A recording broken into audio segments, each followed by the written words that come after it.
Саламатсыздарбы, урматтуу окуучулар. Бүгүн биз силер менен алгачкы онлайн тарбиялык саатыбызды баштайбыз. Тарбия саатка даярданып, дептер ручкаларыбызды алып, конт коюп угуп турабыз. Бүгүнкү силер менен өтө турган темабыз окуучунун жекече гигиенасы. Максатыбыз окуучулар гигиена эрежелери менен таанышат, гигиенаны сактоонун жолдорун үйрөнүшөт. Мен силерге бир канча сүрөттөрдү коёмун, ушул сүрөттөргө көңүл бурабыз.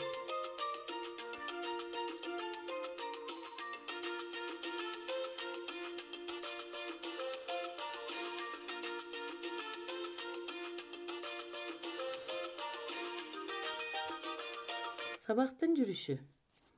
Окуучунун гигиена эрежелерине эмне кирет? Дене гигиенасы, кийим гигиенасы, акыл гигиенасы. Биз силер менен жогоруда сүрөттөргө көңүл бурдук.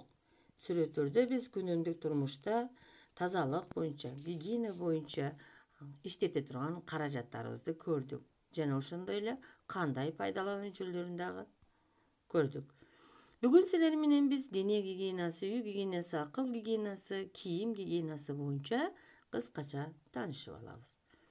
Дене гигиенасы. Дене гигиенасынын бир канча эрежелери бар. Тери гигиенасы, кол гигиенасы, колду күтүү, ага кам көрүү, чачты күтүү, ага кам көрүү, тишти күтүү, ага кам көрүү. Бүгүн силер менен биз тиш жөнүндө сүйлөшөбүз. Тишти биз кам көрүү үчүн күнүгө 2 маалдан жууп туруубуз керек. Эртең менен саар турганда, кечки маал жатарда. Ар бир окуучунун өзүнчө тиш щеткасы болуусу зарыл. Ар 3 айда жаңыланып туруу керек. Тиштиге биз кам көрүү менен биргеликте организмибиздеги ашказанга барган тамактарды сиңирүүсү дагы жардам берилет. Себеп дегенде биз тиш менен желүүчү тамактарды майдалап беребиз. Колдун дагы өзүнчө эрежелери бар. Колдун жууда биз мүмкүн болушунча суук самын менен жуусак жакшы болот.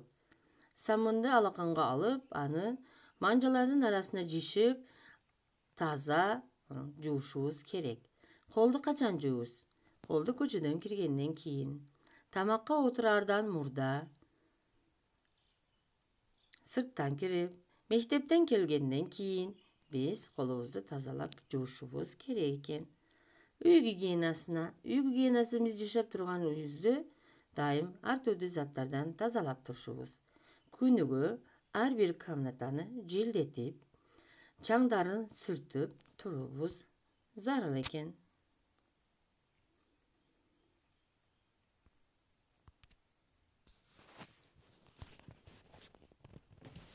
Акыл гигиенасы. Акыл гигиенасына мен силерге көбүрөөк ой жөнүндө айтып өтсөм. Ой бул адамдардын жашоосундагы негизги таасир этүүчү курал. Айрыкча азыркы замандагы социалдык тармактарда, WhatsApp тиркемелеринде келген ар түрдүү ашыкча маалыматтарды окубаганга аракеттенүү керек. Алардын ордуна кызыктуу жомокторду, ар түрдүү чыгармаларды окусак бизге пайдалуураак. Адамдын ой жүгүртүүсүнө, сөз байлыгын дагы өстүрөт. Кийим гигиенасы. Кийим гигиенасында өзүнчө эрежелери бар. Биз күнүнө мүмкүн болушу кийимдерди алмаштырабыз. Кийимди кийгенде дагы аны таза кармоо керек. Биз кийимди тар кийбөбүз керек. Тар кийсек биздин денебиз кысылып, дем алуубуз кыйланат. Сырттан келгенден кийин кийимибизди алмаштырып, анан үйгө кирүүбүз зарыл. Кийимди таза кийүүгө үйрөнгүлө. Балдар, силер менен бир канча гигиеналар боюнча таанышып өттүк. Демек биз бул гигиеналарга бирдей эрежени бирдей сактап келсек, биз гигиена эрежелерин туура пайдаланып жаткан болобуз. Түшүнүктүү болду балдар? Демек үйгө тапшырма. Мен эмне үчүн гигиена эрежелерин сакташым керек деген тема боюнча өзүңөрдү кыскача оюңарды дептериңерге билдиргиле. Жана ошондой эле тазалык боюнча макал лакаптардан жаттагыла. Соо болом десең, сергек бол. Deni sақтын ömürü uzun. Ушуну менен бүгүнкү тарбия сатуу соңуна чыкты. Рахмат балдар, саламатта калгыла.